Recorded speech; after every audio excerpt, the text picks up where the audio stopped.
Kozhikode medical കോളേജിൽ പീഡനത്തിനിരയായ യുവതിയെ സ്വാധീനിക്കാൻ ശ്രമിച്ച കേസിലെ പ്രതികളെ ജോലിയിൽ തിരിച്ചെടുത്ത നടപടി റദ്ദാക്കി. മെഡിക്കൽ കോളേജ് പ്രിൻസിപ്പലിനോട് ഉത്തരവ് റദ്ദ് ചെയ്യാൻ ആരോഗ്യവകുപ്പ് പ്രിൻസിപ്പൽ സെക്രട്ടറി നിർദ്ദേശം നൽകുകയായിരുന്നു. പ്രതികളായ ജീവനക്കാരെ ജോലിയിൽ തിരികെ പ്രവേശിപ്പിച്ചതിനെതിരെ അതിജീവിത മുഖ്യമന്ത്രിക്കും വനിതാ കമ്മീഷനും പരാതി നൽകിയിരുന്നു.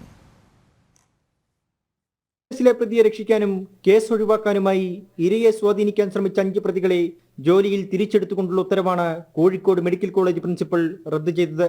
നീതി ലഭിച്ചില്ലെന്ന് ചൂണ്ടിക്കാട്ടി ഇരയായ യുവതി മെഡിക്കൽ കോളേജിന് മുന്നിൽ സമരമിരിക്കാൻ തീരുമാനമെടുക്കുന്നതിനിടയിലാണ് ആരോഗ്യവകുപ്പ് മുഖം രക്ഷിക്കാനുള്ള നടപടിയെടുത്തത്.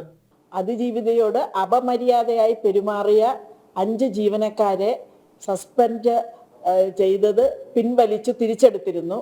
ആ ഉത്തരവ് ഇപ്പോൾ റദ്ദാക്കാൻ DMAയുടെ നിർദ്ദേശമുണ്ട്.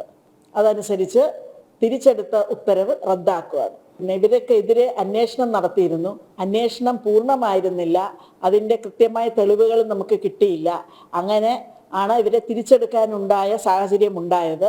പ്രതികളെ ജോലിയിൽ തിരികെ പ്രവേശിപ്പിച്ച ആരോഗ്യവകുപ്പ് തെറ്റ് മനസ്സിലാക്കിയെന്നും അത് തിരുത്തിയതിൽ സന്തോഷമുണ്ടെന്നും അതിജീവിത ജനം ടിവിയോട് പറഞ്ഞു. അവരെ തിരിച്ചെടുത്ത റിപ്പോർട്ട് ഫ്രീസ് ചെയ്തത് ഞാൻ അറിഞ്ഞു. വളരെയധികം സന്തോഷമുണ്ട്. എനിക്ക് സാധാരണ സ്ത്രീയായ എനിക്ക് നീതി കിട്ടിയതിൽ വളരെയധികം സന്തോഷം.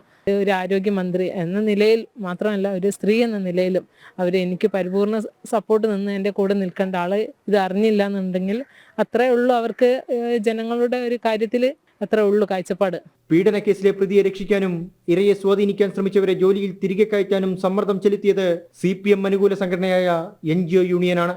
ആരോഗ്യവകുപ്പ് നടപടിക്കെതിരെ വ്യാപക പ്രതിഷേധമുയർന്നപ്പോഴാണ് തീരുമാനം പുനഃപരിശോധിക്കാൻ അധികൃതർ തയ്യാറായത്. ജനം, കോഴിക്കോട്.